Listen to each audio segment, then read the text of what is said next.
Começam agora as aulas do 5º ano do Ensino Fundamental.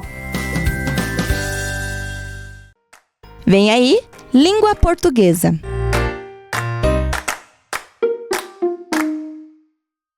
Olá, alunos do 5º ano, tudo bem com vocês? Vamos iniciar mais uma aula de língua portuguesa? Então vamos lá. Espero que vocês já tenham separado o material de vocês. Lápis, caderno e a folha de atividade da unidade 10, que é essa folha com vários gráficos. Está tudo do ladinho aí? Ótimo! Então vamos para nossos objetivos.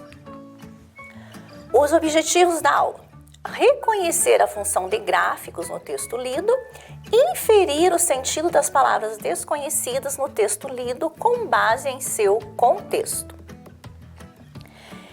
Bem, então para iniciar, a professora trouxe essa tirinha aqui. Então a professora quer que vocês observem, tá? E aí vamos fazer a leitura dela. Então olha lá. Oba, adoro passear de carro. O balanço dá um soninho. Eba, brincadeira nova. Tá bom, já posso sair? Vamos voltar para casa? Tô com fome. Então, o que vocês podem observar aqui nos quadrinhos, né? Então, observe ali o primeiro quadrinho da tirinha. Como que tá a expressão do cachorro, né? Como que ele está ali? Isso, ele está animado, ele está com vontade ali, né, de passear. Ele adora passear de carro. Então, ele está animado, ele acha que ele está passeando, né? Ele até tira um cochilo, né, dá um soninho. E, né, no terceiro quadrinho ali, epa, brincadeira nova. O que acontece? Isso, o carro vai embora, deixa ele ali. E lá no último quadrinho, né, como que está a cara do cachorrinho? Como que está essa expressão ali facial do cachorrinho? Ele está alegre como no primeiro quadrinho da tirinha? Não, né? Ele está com uma carinha de preocupado, triste, assustado. Por que será? Isso, né? Porque alguém deixou ele ali, né? Pode ser o dono, pode ser uma outra pessoa, né? Será que abandonou ele? O que será que essa pessoa, né, quis deixando o cachorrinho aí, né? Se a gente imaginar que o cachorrinho ficou lá sozinho, abandonado, qual que é a sensação que nos traz isso? Isso, né, nos dá uma sensação assim de tristeza, né, de dó. Ai, que dó do cachorrinho, né? Judiação, que triste ver ele assim. Então, na aula passada a gente conversou um pouquinho sobre os animais de estimação e hoje, então, a gente vai continuar falando sobre isso. Então, no texto de vocês, lá, observem o texto de vocês. A professora vai retirando aqui as partes principais. Nós vamos fazer primeiro uma leitura, assim, geral do texto, uma leitura global do texto. Então, vamos iniciar pelo título. O que está escrito lá no título? Vamos ler lá, ó. Uma pesquisa exclusiva revela: o brasileiro compra animais sem pensar nas implicações. Não os castra e os abandona por motivos fúteis. Então, é uma reportagem, foi escrita por Marcos Coronato e aqui tem a data dela, 13/6/2016. É uma reportagem tirada do site da época, né, da Globo. Então, vamos pensar um pouquinho aqui no título dessa reportagem. O que essa reportagem vai nos trazer? Então, uma pesquisa exclusiva, né? Então, é uma pesquisa feita para isso, né? Própria para isso, uma pesquisa única, que foi a única ali que foi feita pelo menos até aquele momento. O que ela revelava, o que ela contava, né? Então, o brasileiro compra animais, né, de estimação, na realidade ali, então, sem pensar nas implicações. O que será que quer dizer essa palavra? Implicações. Né? O que são essas implicações que a compra aí de um animal, ou quando a pessoa ganha um animal, ela adota um animal, o que, né, que vão ser essas implicações? Isso é tudo aquilo, né, que o animal vai precisar, ele vai te trazer. Então, é as consequências, né? Sem pensar nas consequências de pegar esse animal, que ele vai precisar de água, ele vai precisar de comida, ele vai precisar de cuidado, de companhia, de ter um lugar para ficar. Então, o que a gente viu na aula passada, né? O que ali, os cuidados que os bichinhos de estimação precisavam, né? Então, ele vai ter algumas consequências a partir do momento em que, né, a pessoa tiver um animal. Continuando ali a leitura, não os castra. O que é castrar um animal? Então, o castramento de um animal é uma cirurgia, né, uma operação, né, que se faz, né, que o veterinário faz aí nos animais, para que ele não reproduza, para que ele não tenha filhotes. Então, né, aqui, através dessa pesquisa, vê o quê? Que o brasileiro não tem o costume de castrar os animais. E no texto a gente vai ver o porquê que isso é importante. E os abandona por motivos fúteis. O que essa palavra fúteis significa? Né? O que é um motivo fútil? Né? É por um motivo qualquer. A gente poderia dizer assim que é um motivo bobo. Né? Por qualquer coisa, o brasileiro abandona o seu animal. Então aqui fizemos uma leitura aí do título. Já temos uma noção, né, do que essa reportagem vai nos trazer. Continuando lá na folha, então a gente viu o título, daí vai ter toda um texto aqui e a gente vai ter o primeiro subtítulo ali, ó. Vamos ver o que está escrito lá, ó. Propensão a abandonar o animal. Então, essa propensão, o que significa ser propenso a abandonar um animal? Né? É estar disposto, então tem uma disposição. Então a pessoa já pega um animalzinho e já pensa, se me der muito trabalho, eu não quero mais, eu dou um jeito. Então ela já tem uma propensão, ela já, né, está propensa àquilo, já tem uma facilidade maior de abandonar esse animalzinho. Então, né, vamos ver isso também na reportagem. Continuando, a gente vai ter o primeiro gráfico e temos o título lá do primeiro gráfico. Então, esse primeiro gráfico, ele traz como título, ó, sobre a experiência de ter um bicho de estimação. Então, ele vai nos trazer alguns dados sobre, né, uma questão ali, uma pergunta feita sobre o animal de estimação. Depois deste gráfico, a gente vai ter mais um gráfico aqui, ó, com o título Animais Abandonados no Brasil. Então, vai ser um gráfico aí sobre a quantidade de animais, né, abandonados. No finalzinho ali, nós temos um outro subtítulo, né? Qual que é ali? Vamos ler ali, ó. Histórico de abandono de animal. Então, também, né, histórico, ou seja, qual que é aí a história de abandono, por que as pessoas aí abandonam os animais. Na outra parte, a gente vai ter uma tabela. Olha lá, qual que é o título dessa tabela? Ó? Em quais circunstâncias perdeu o bicho de estimação? Então, né, em quais situações perdeu o bicho de estimação? O que as pessoas dizem, né, que foi o motivo delas terem perdido o seu bicho de estimação? Aí a gente vai ter a tabela ali com as causas, né, de ter então perdido o animalzinho.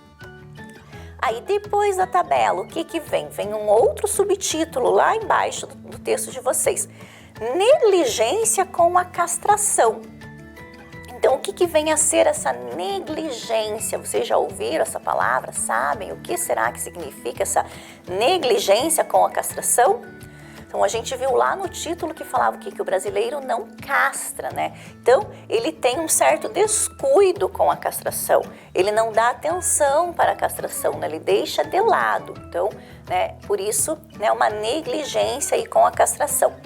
E lá, já terminando, então, esse nosso texto, a gente vai ter mais um gráfico. Olha lá, sobre castração ou esterilização. Então, esse gráfico vai nos trazer dados daí sobre, né, a quantidade aí de castramento de animais ou, né, a não castração. Então, essa leitura que nós fizemos foi uma leitura geral do texto.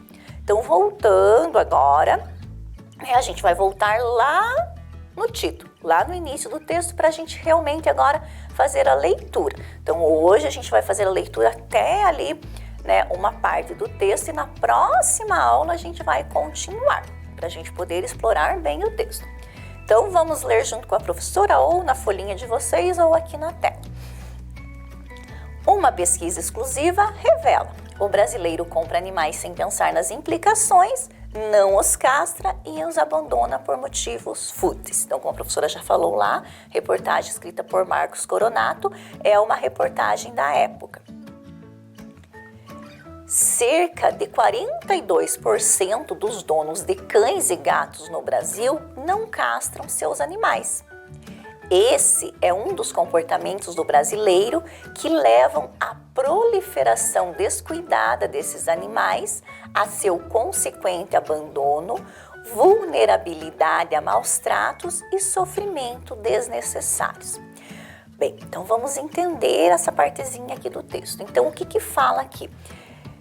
Que no total aí de donos de cães e gatos, 42% não castram os seus animais. Então não faz, né, a cirurgia lá que a professora falou para que esse animal não se reproduza. Bem, o que este fato, então o que este comportamento vai causar, né? Então esse comportamento leva a uma proliferação descuidada desses animais. O que é essa palavra aqui? Proliferação. O que será que ela significa? O que vocês acham? Né? E isso há um aumento, há uma multiplicação descuidada desses animais, porque aí eles vão se reproduzindo, porque não foi castrado, né? Vai se reproduzindo. E aí o que acontece? Né? Veja, o animal de estimação é dele. Ah, não quero castrar, né? Eu quero que dê uma cria, eu quero ter filhotinhos. Só que às vezes, né, ele não toma cuidado e esse animalzinho vai dar cria bem numa época que ele não tem condições de cuidar. Aí ele não tem condições, o que ele faz?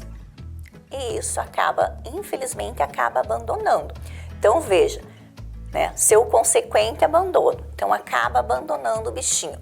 O bichinho abandonado, olha aqui, ó, vulnerabilidade. Ele fica vulnerável a maus tratos. O que é ficar vulnerável? O que vocês acham que essa palavra significa?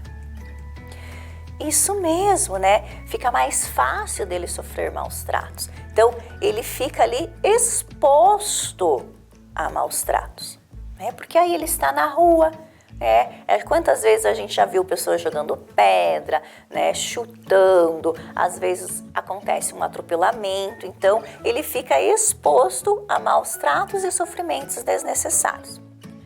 Bem, continuando a nossa leitura. Além disso, a multiplicação descontrolada dos animais aumenta o risco de difusão de doenças entre eles e para seres humanos. Então veja lá, ó, o risco de difusão de doenças. O que será que é essa difusão de doenças? Isso mesmo, né, de passar uma doença para o outro animal ou até para as pessoas. Então, aumenta aí o risco de transmitir, o risco de transmissão de doença entre eles e, né, para as pessoas.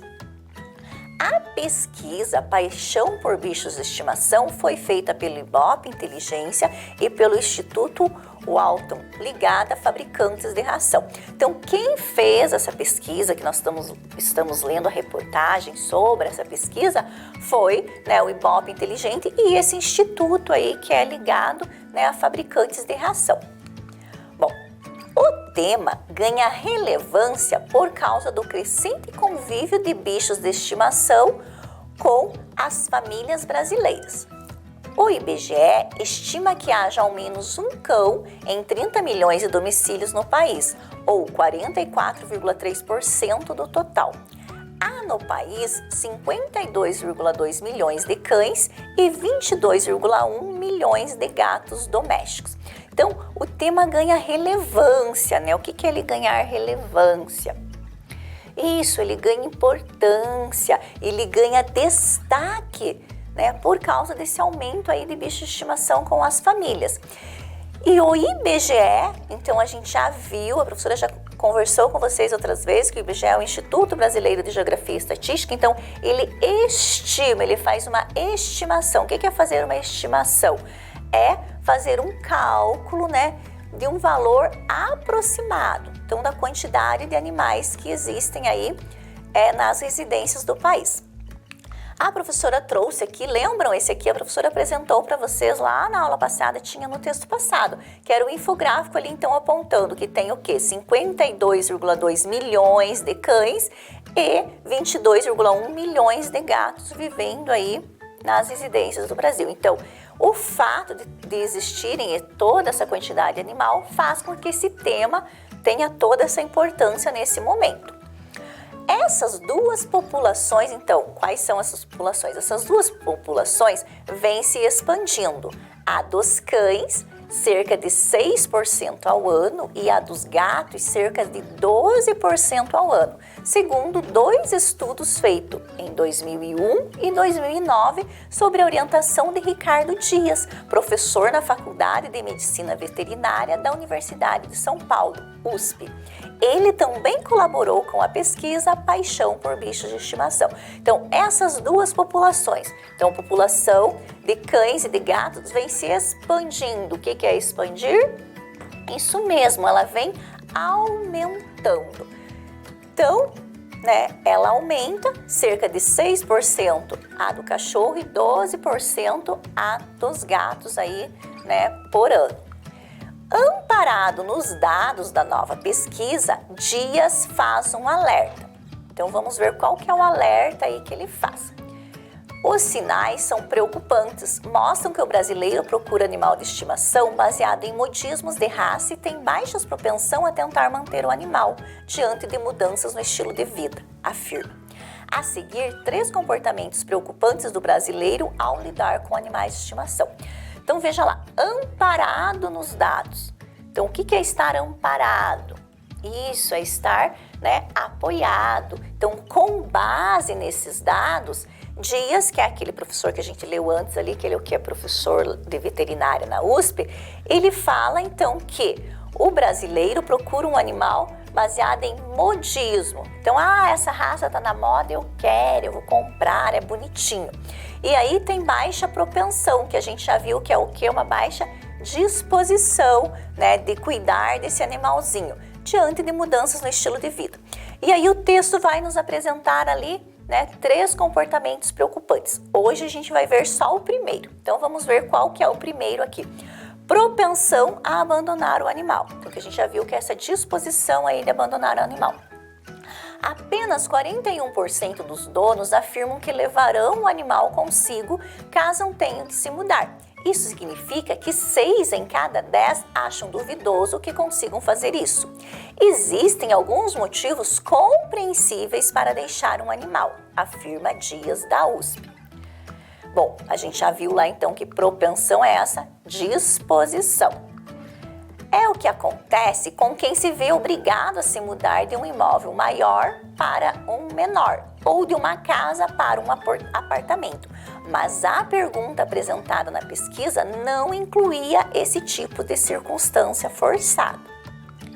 Então, olha lá, peguem lá o texto, vejam o gráfico. A professora vai dividir ele em 2, vai colocar a primeira e a segunda parte aqui separada para a gente poder observar melhor. Então, olha lá, sobre a experiência de ter um bicho de estimação. Então, a pergunta feita foi, se eu tivesse de me mudar, levaria meu cão comigo. Então, olha lá, 63% não levariam o cão junto e 37% concordam. Então, eles levariam. Então, vejam como aqui, a pessoa está perguntando se ela tivesse que se mudar. Então, a propensão dela ali para abandonar é muito grande. Aqui no caso dos cães. No caso de donos de gatos, 56 não levariam o gato e 44 levariam. Aqui tem uma porcentagem um pouquinho maior, mas mesmo assim a gente observa o quê? Que mais da metade dos donos ali abandonariam seus cachorros ou talvez deixassem com alguém, Mas não tem essa propensão de que se tiver que se mudar, de levar o bichinho junto. Então, ele nunca te abandonaria. Por que você faria o mesmo? Então a gente sabe, que os bichinhos, eles sempre estão à nossa espera, sempre estão por perto da gente e eles não nos abandonam, Mas por que as pessoas aí fariam o mesmo? Então as pessoas não pensam muito, como a reportagem fala. As pessoas vão pelo impulso, pelo modismo e não pensam nas implicações de ter um bichinho. Bem, Então, voltando ali ao início lá do nosso texto, falava o quê? Que a falta de castrar o bichinho é um dos comportamentos do brasileiro que leva à proliferação descuidada desses animais, a seu consequente abandono, vulnerabilidade a maus tratos e sofrimento desnecessário. Então, vamos voltar aqui aos termos, né, gente? Proliferação.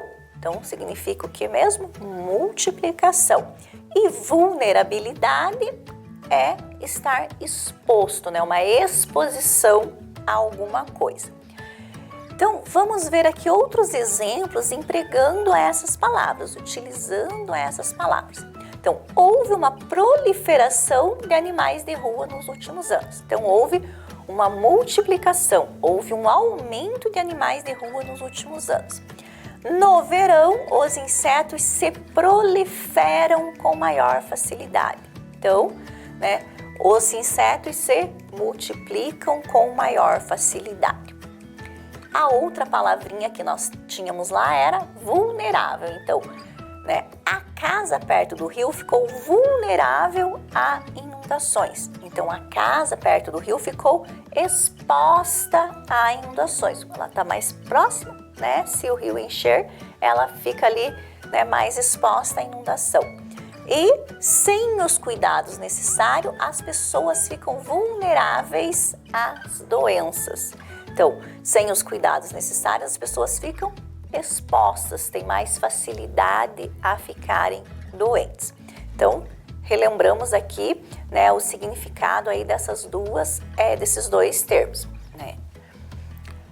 Agora aqui, além disso, a multiplicação descontrolada dos animais aumenta o risco de difusão de doenças. Lembram lá o que significa essa difusão de doenças aqui no texto? Isso mesmo, né? Aumenta o risco de transmissão, aumenta o risco de transmitir doença entre eles e para os seres humanos. Então, vamos também ver outros exemplos usando a palavra ali difundir ou difusão. Então, é importante difundir essas informações para as pessoas. Então, é importante transmitir essas informações para as pessoas. Bom, outra palavra lá que é até um pouquinho, né, mais difícil, digamos assim, do que as outras que a professora apresentou, era a negligência, né, com a castração. Então, que era o que mesmo? Isso, descuido, né, com a castração. Então, quando uma pessoa é negligente, ela é descuidada, desleixada. Então, olha lá, ela foi negligente com os animais. Então, ela foi descuidada com os animais, né? Ele negligenciou as atividades escolares. Então, veja, ele descuidou das atividades escolares. Ele deixou de lado as atividades escolares.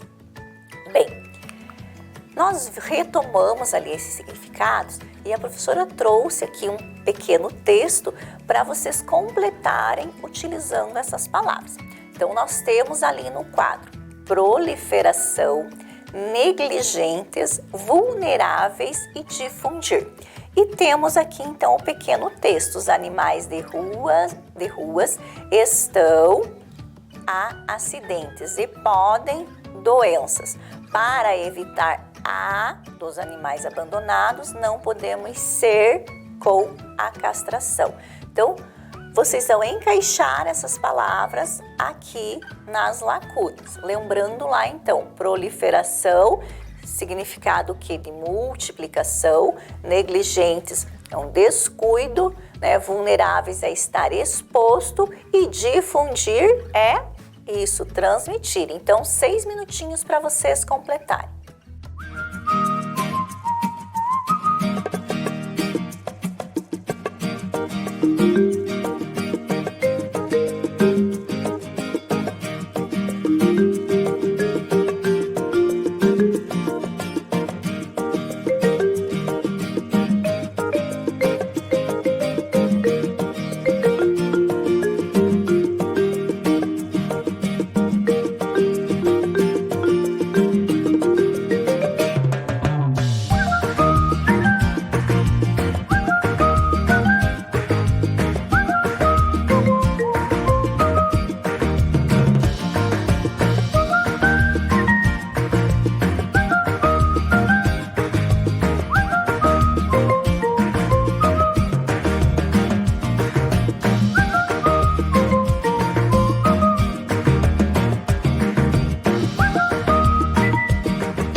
Certo?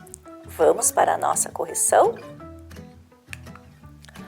Olha lá então, né? Então, complete o texto utilizando as palavras do quadro. Como que vocês completaram ali? Os animais de ruas estão o quê? Isso mesmo, estão vulneráveis, né? Eles estão expostos a acidentes. E podem, doenças, e podem o quê? Difundir, isso mesmo. Então, podem difundir doenças. Para evitar a proliferação dos animais abandonados, não podemos ser negligentes com a castração. Então, confira, olha, os animais de ruas estão vulneráveis a acidentes e podem difundir doenças. Para evitar a proliferação dos animais abandonados, não podemos ser negligentes com a castração, certo? Bem, aí nós temos mais uma atividade, 9 minutinhos ali para essa atividade. Então, de acordo com o texto, né, que a gente leu, o que a gente vai fazer? Então, nós temos algumas questões aqui para vocês copiarem e responderem no caderno. Então, letra A. Que revelação a pesquisa apresentada traz sobre o brasileiro e os animais de estimação? Letra B. De acordo com o professor Dias, por que os sinais apresentados na pesquisa são preocupantes? E letra C. Qual a porcentagem de donos de cães e donos de gatos que levariam o animal se tivessem que se mudar? Então, vamos lá, respondendo lá.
Vamos para a correção, pessoal?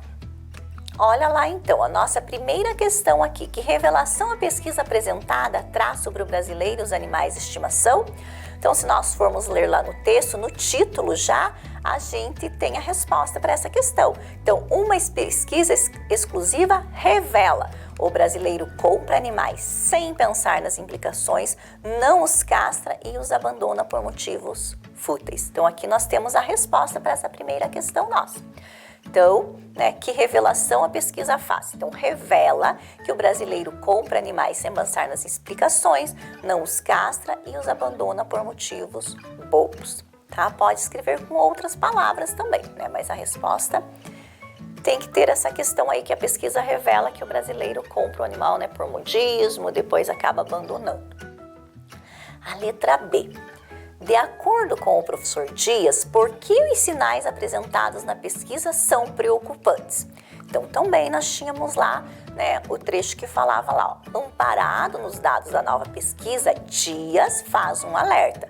Os sinais são preocupantes. Então, por que são preocupantes?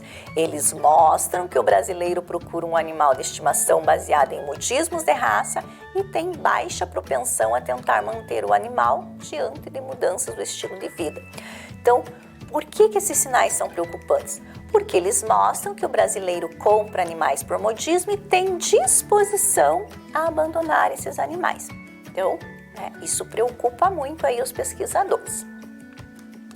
E a letra C, qual a porcentagem de donos de cães e donos de gatos que levariam o animal se tivessem que se mudar?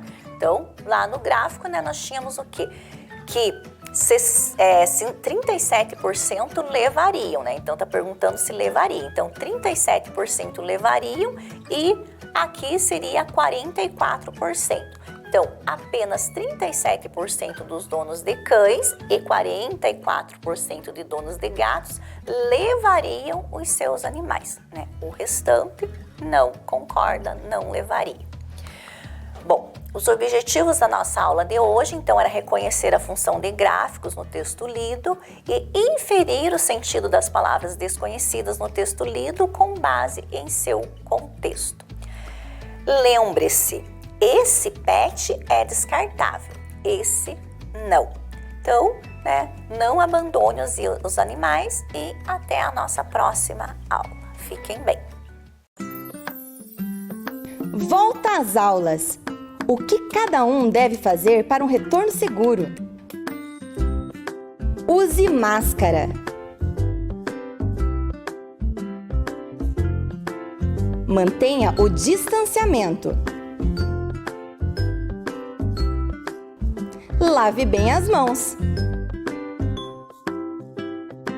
Ministério Público do Estado do Paraná. Conselho Tutelar. Vara da Infância e Juventude. Prefeitura de Ponta Grossa. Vem aí, Geografia.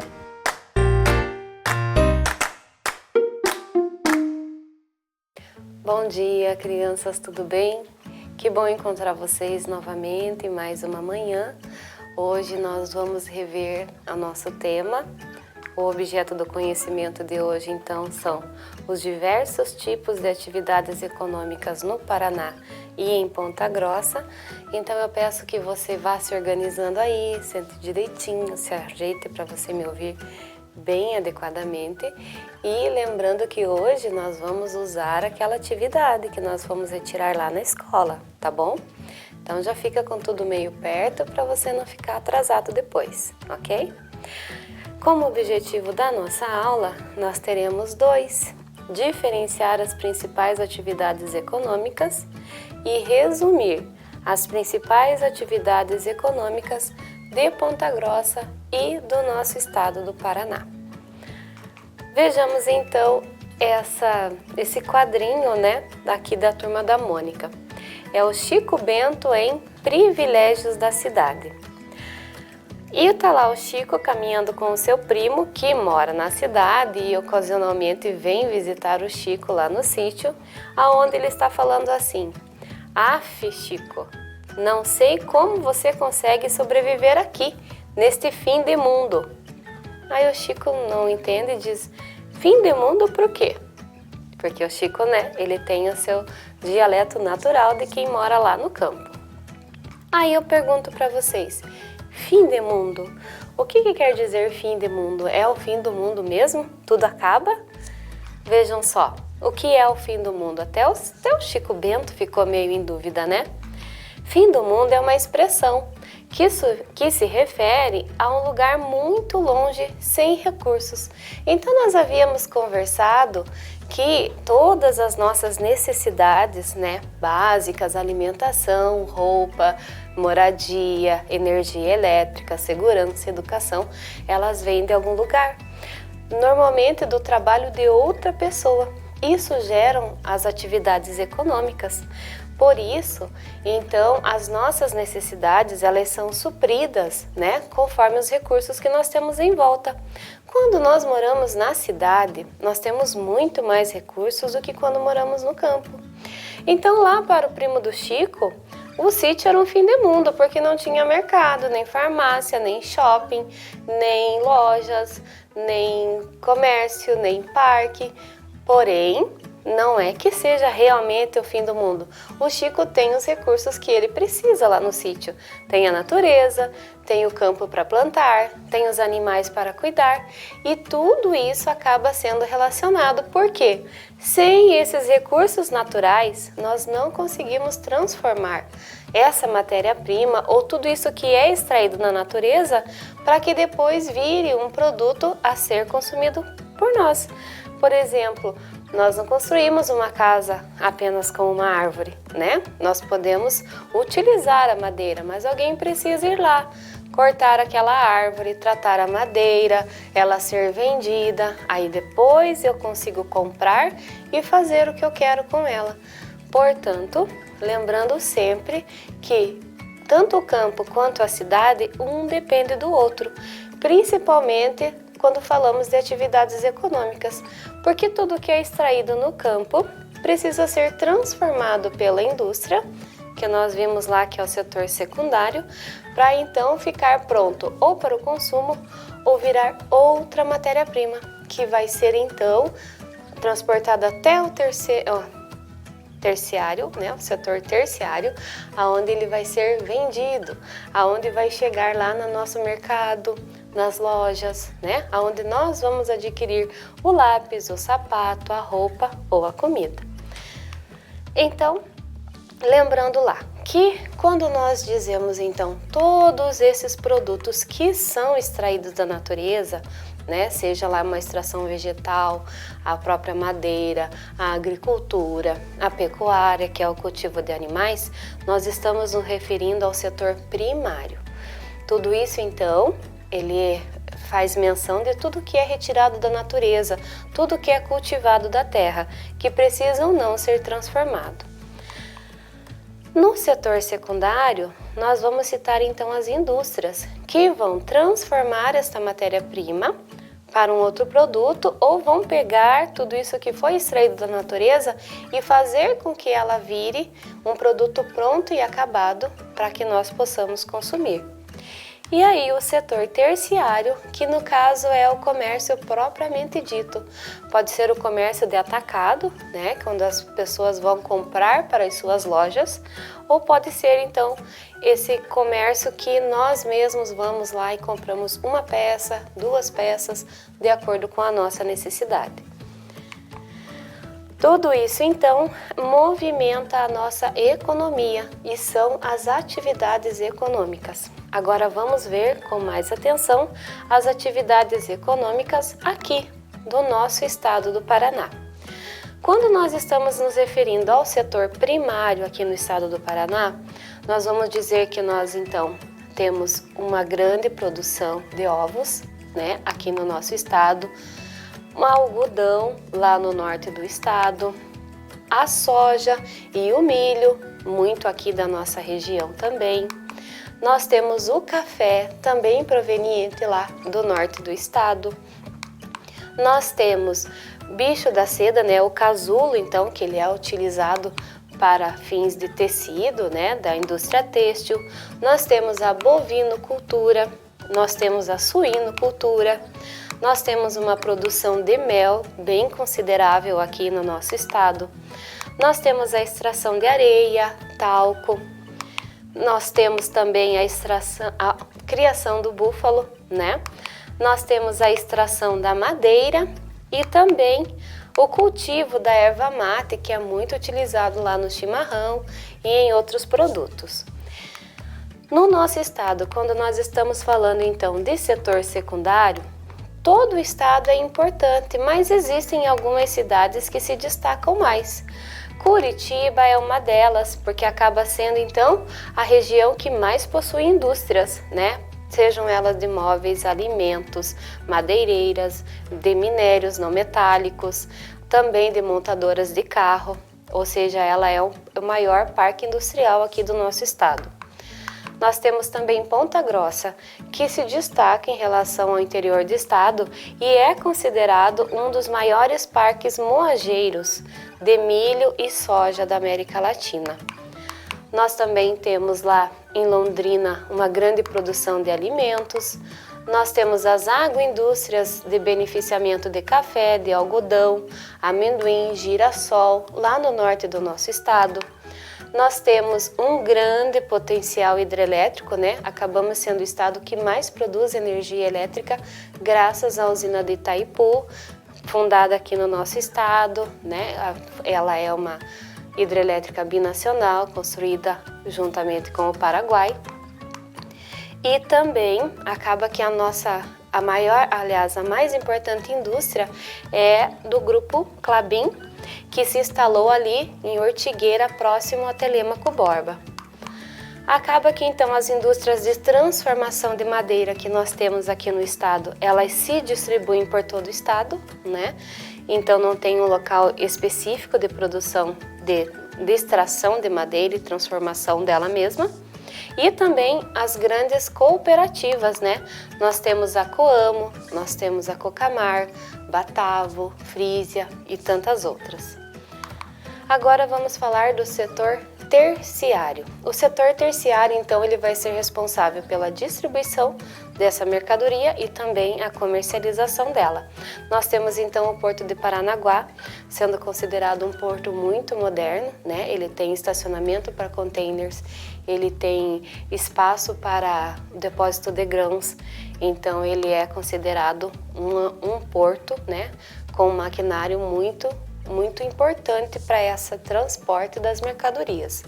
Nós temos o Porto de Antonina, que vai ser responsável então por distribuir as mercadorias no interior do Brasil. Nós temos a aduana lá em Foz do Iguaçu, que também é uma região de muito transporte de mercadoria. Nós temos o aeroporto Afonso Pena em Curitiba, né, que além de pessoas transporta cargas. E nós temos a aduana Dionísio, que fica lá no município de Barracão, também responsável por grande exportação das nossas mercadorias. E sem esquecer do turismo, que também é um movimento comercial, é uma atividade econômica que também está presente aqui no nosso estado, né? Nós temos belezas naturais lindíssimas aqui na nossa região, em todo o estado, né? As cataratas, a região das águas do Paraná, a própria Vila Velha, o Capão da Onça, a Cachoeira da Mariquinha, né? Aqui na nossa região. Então, o turismo ele acaba sendo uma atividade econômica também presente no nosso estado do Paraná. Então, aqui no nosso município, nós também encontramos os 3 setores da economia.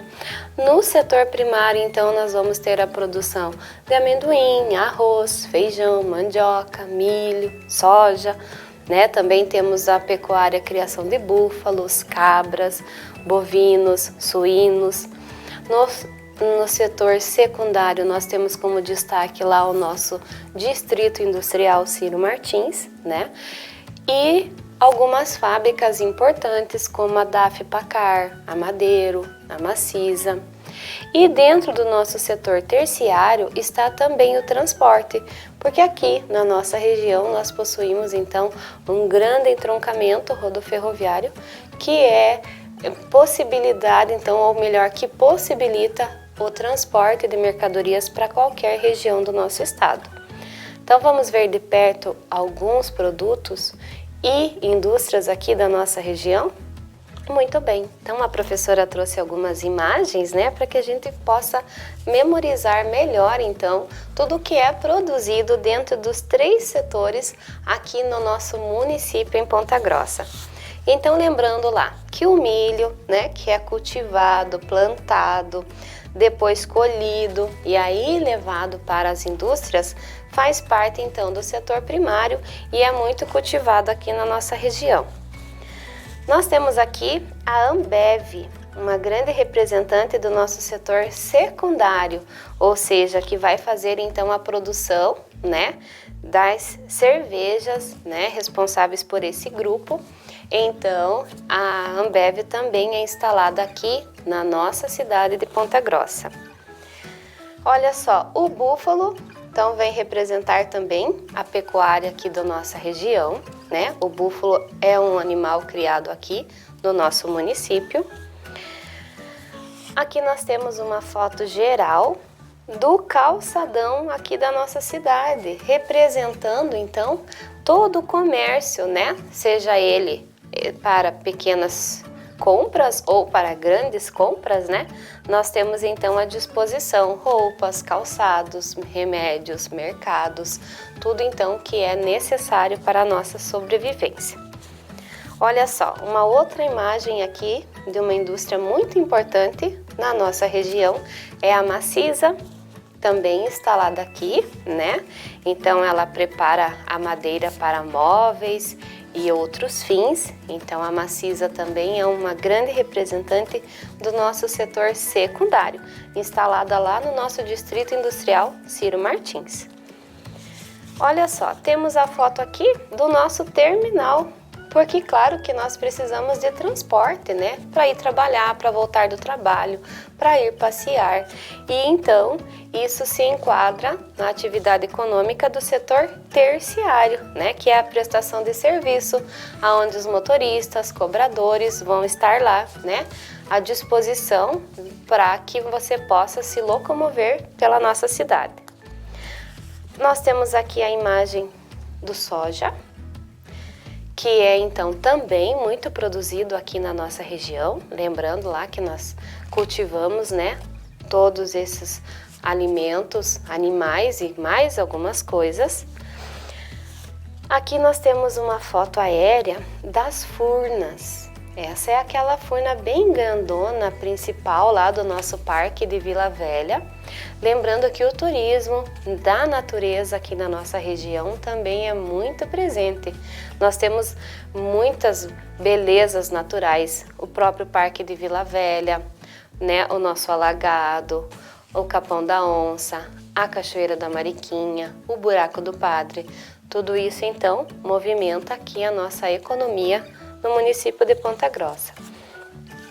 Depois também no setor secundário nós temos a Continental, também instalada lá no nosso distrito industrial Ciro Martins, onde ela vai fazer então com o uso da borracha a produção de pneus e outros produtos.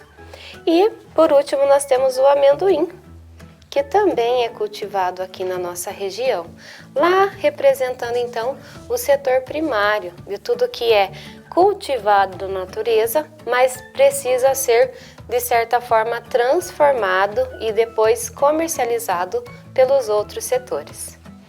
Muito bem, tudo bem memorizado então? Que bom! Chegou a hora do nosso registro, vamos juntos fazer as atividades lá da nossa folha? Eu vou pedir então que vocês localizem a folhinha que contém esse diagrama lá para que nós possamos fazer a atividade, tá? Pegue o seu estojo, pode ser com o lápis de escrever ou pode ser com a cor da sua preferência, mas vamos resolver. A prof vai explicar. Número 1 diz assim: represente através de desenhos os setores da economia estudados em nossa aula. Então, tá lá os setores da economia, setor primário, secundário e terciário. Você tem as anotações da aula anterior, você tem tudo que nós já vimos hoje, então 5 minutinhos para que você possa resolver com um desenho bem lindo essa atividade.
A prof também arriscou alguns desenhos aqui, né, no nosso slide. Vamos ver?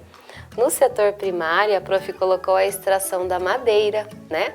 Lá os hominhos estão então cortando as árvores, né? No setor secundário, uma indústria, lembrando que ela ou vai transformar o recurso da natureza em outra matéria-prima, ou ela vai transformar esse recurso já num produto acabado.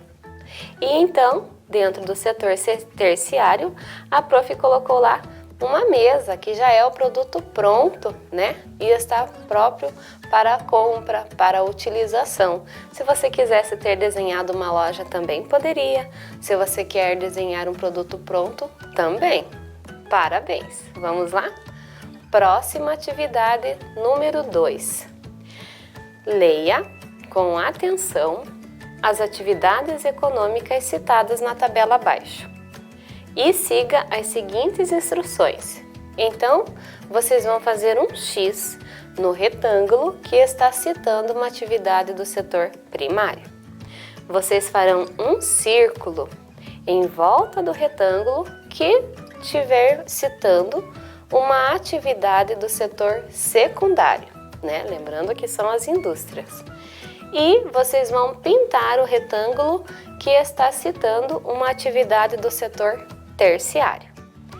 Coloca seu óculos de detetive aí e vamos lá, 5 minutinhos.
bem.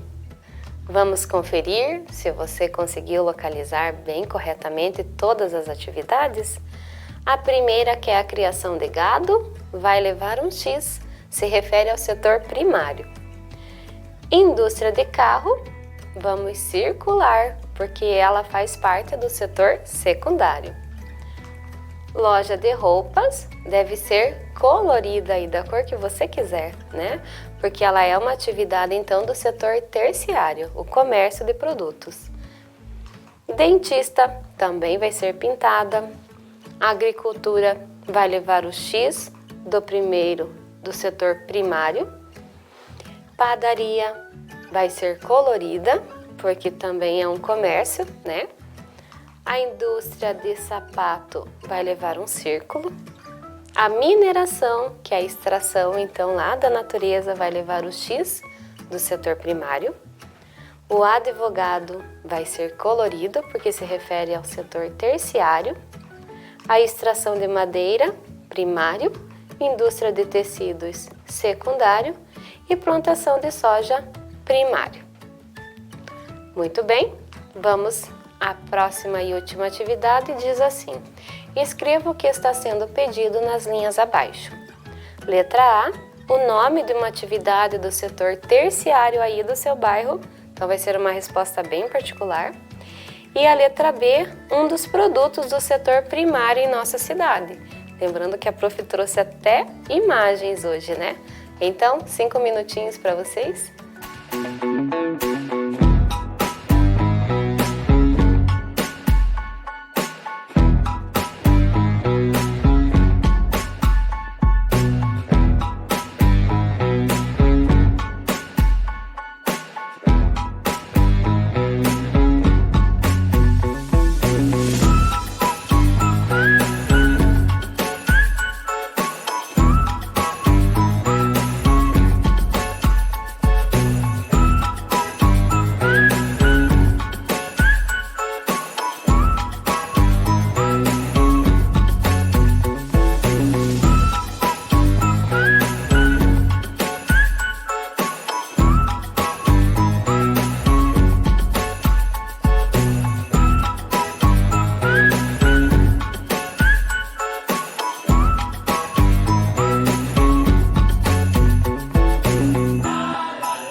Joia! Então vamos lá?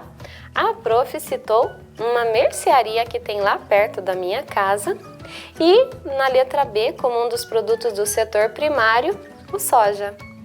Muito bem! Parabéns! Continue se cuidando, continue estudando com muita dedicação e até a próxima aula. Beijo, beijo! Vem aí, Educação Física.